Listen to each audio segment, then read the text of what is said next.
I created a pie to show the sort of portfolio I would build if I was starting in 2025. So this is great for your new investor and a seasoned investor anyway. You can compare what your pie looks like as well. This is to give a feel for what a normal sort of portfolio would look like and the sort of stuff that I would invest into if I was starting this year. Now be very careful. Do not just blindly copy this one because that's dangerous territory. You need to be fully invested into what you are investing into, which means you need to do your own research and check out the fees and the risks associated and all that sort of good stuff. Now let's get into the pie. It's called the Freedom Fund Pie. It is on Trading 2 and 2. You can look it up. You can't look it up actually. I'll put a link for it in the description. They make it difficult to find these things for some reason. So it has now been copied by over 1,000 people. So it is relatively popular within the platform. And we'll go over some of the holdings that are in there, how they're performing, the sort of stuff that we're going to do going forward as well. So here it is. Like I said, it's called the Freedom Fund Pie. We're at £346 in here. That's all I've put in so far. I've dripped in about £50 a month since the beginning of the year. And we can see that we're 1.6% down. Now, that, of course, is because of the ridiculous sort of year we've had. We've had inflation. We've had Trump doing his stuff. We've had tariffs. We've had war, escalations, all sort of stuff. And that creates a volatile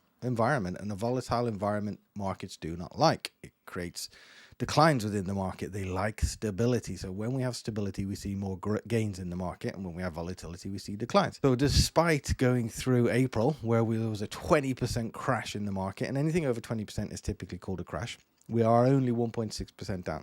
So let's have a look over the holdings. So we just click on the holdings button here. So first of all, I have got this in the general invest account. If you are new to investing, make sure you use the stocks and shares ISA, because that's going to protect you from any tax implications. You're not going to have to pay any tax on any of the gains, on any of the dividends. You won't have to declare anything to HMRC. It's all yours, which is the beauty of it. You can put obviously up to £20,000 per year into a stocks and shares ISA.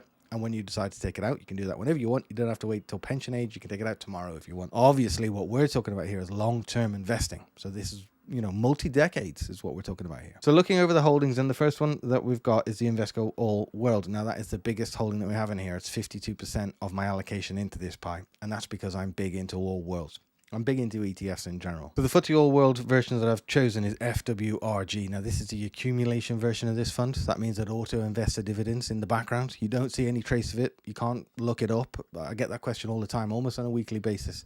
The dividends are received, but what happens within this fund is it grows by the dividend amount that you would have received if you had a dividend version of the fund, if that makes any sense whatsoever. So over the last 3 months, we're actually up 1.66. So your portfolio might be up slightly or down slightly versus what I'm looking at if you have invested into this. And that will be because it depends upon when you bought, what time of day, what day of the week, how much you put in. All of this sort of good stuff impacts in terms of your returns. So you could be up, you could be down versus this. So we've got £181 in here, which I says is well over half of the amount that we've got in here. It's down by 1%, but I'm not worried in the slightest. So long as we're aware, obviously, that this is a multi-decade investment, I'm not concerned in the slightest.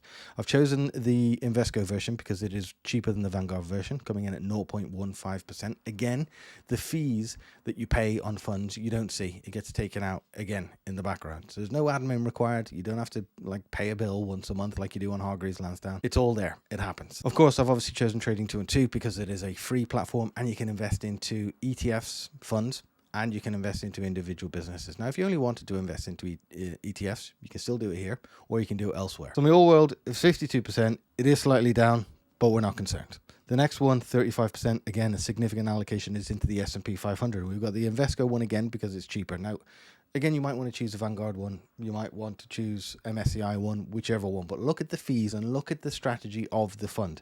So this fund looks to actively track against the S&P 500 index as close as possible. And some people might think, well, we've got overlap here because we've got the FTSE All World, which is 62% US, and we've got the S&P 500. So why would you have America covered twice? Well, the reason I do that is because I do still believe that America will continue to grow. Whether it continues to grow at the same rates we've seen, nobody knows.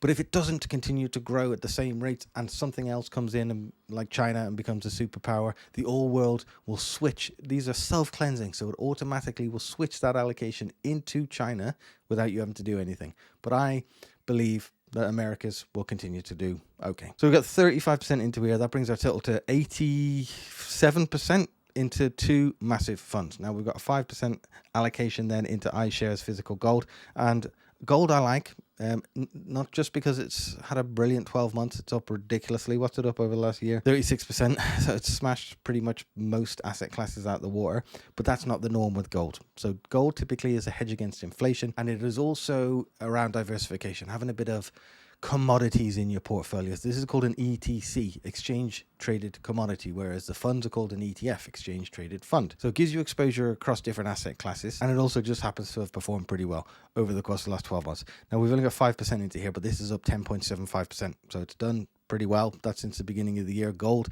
a lot of people are moving to gold at the moment as well over the course of this year because of the threat of war, because of the impact of inflation. Gold is seen as a safe haven against this sort of stuff. So whilst you can see, here's a perfect example right here. The S&P 500 is down 3%, but your gold is up by nearly 11%. So we're now up to 92% of our entire portfolio is across 2 ETFs and 1 ETC. So what I've decided to do is put a few quid into some individual businesses. Now, again, like I say, if you don't want to do that, just stick with the funds. That's absolutely fine. But me, I like to have a play around with individual businesses as a small percentage of my portfolio just because I enjoy it. I enjoy investing into businesses. I know that in the long run, I'll probably underperform, but it's a bit of fun in it. First one we've got is Lloyds Bank. Lloyds Bank has done absolutely brilliant. It's up 22%. We have only got 2% in here, which means that basically we're only up by £1, but that's okay. Lloyds pays a dividend, despite what it says down here because it's incorrect. It pays a dividend at 4.2%, not 0.04. Now there's a big day coming up for Lloyds on the 24th of July. That's when the earnings are going to get released, and that's going to really dictate in terms of which direction this stock's going to go in going forward. Now there is positive sentiment, is what they call it, from the management. So that means that people think it's going to do okay, basically in layman's terms. When the people at the top of Lloyds, obviously they think it's going to go okay, but they are anticipating that potentially it could be over £1 at some point in the near future. So it's 75 pence now. So if it was to go to £1, it'd be nearly 30% up versus where it is, which would be pretty spectacular in terms of the gains within this portfolio. But Lloyds is a £45 billion market cap business. So that's a significant business within the UK. It's a FTSE 100 listed business, of course. It is one of the best performing FTSE 100 businesses over the course of the last year, and it has a really good profit margin at 19.5%, which is pretty significant.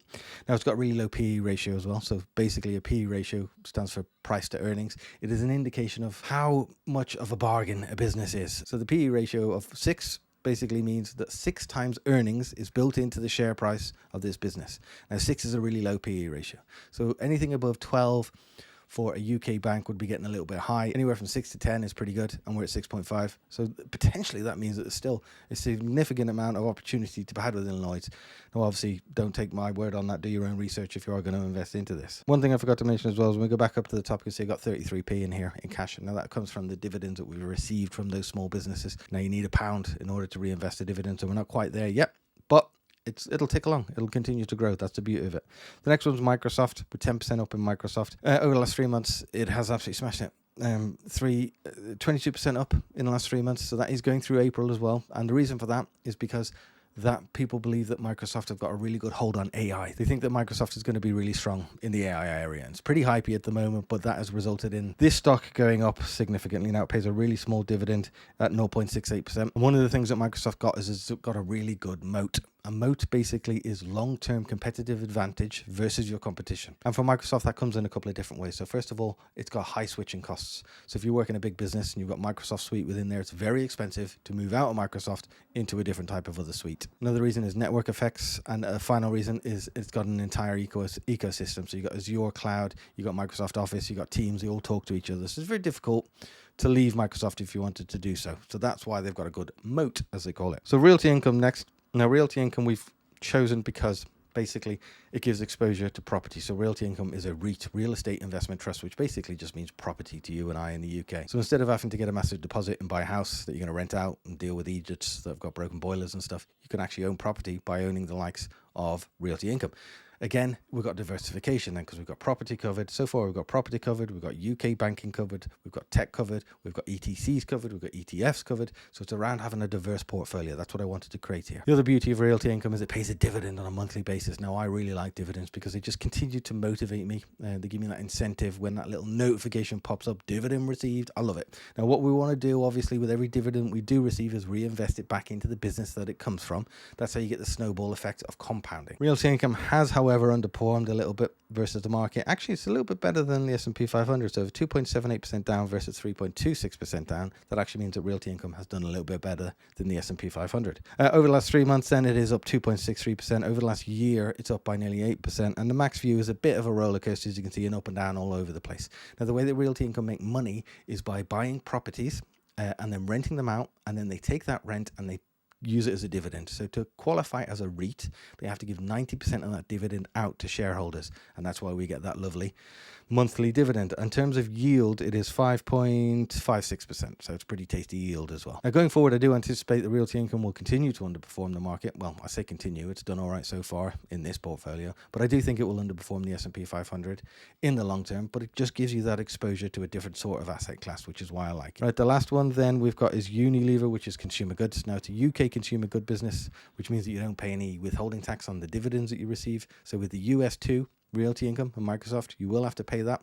Again, it's automated in the background, and it will be 15% so long as you've signed that form when you sign up to Trading 2 and 2. By the way, if you haven't already got an account with Trading 2 and 2, if you use the link in my bio, or if you've already downloaded and got an account, you can use promo code NEIL. All you need to do then is deposit £1 and you get a free fractional share up to the value of 100 quid. It's a pretty good way of getting started. Now you can keep that or you can sell it, do what you want with it, but it's a bit of an incentive, especially considering it's a free platform as well. Last one then, as we said, was Unilever. Again, we've only got 2% within here, and it is slightly up 1.57%. And now Unilever's consumer goods, it's a UK business, but they've got a presence across the entire world. So consumer goods across the entire world. So you've got the benefits of it being a UK business, but you've got the exposure across the world. Again, the reason I've chosen this is diversification. UK-based consumer goods, REIT, US tech, UK banking, ETC, ETF, all covered. The portfolio quickly, we're not going to make any changes at the moment if you are copying it. Now, if you do copy it, and you will get a notification if I do make any changes to it. We will finish on a joke, and this one's pretty good actually. I'm Buzz Aldrin, the second person to walk on the moon. Kneel before me. Pretty appropriate as well. All right, thanks guys. See you soon.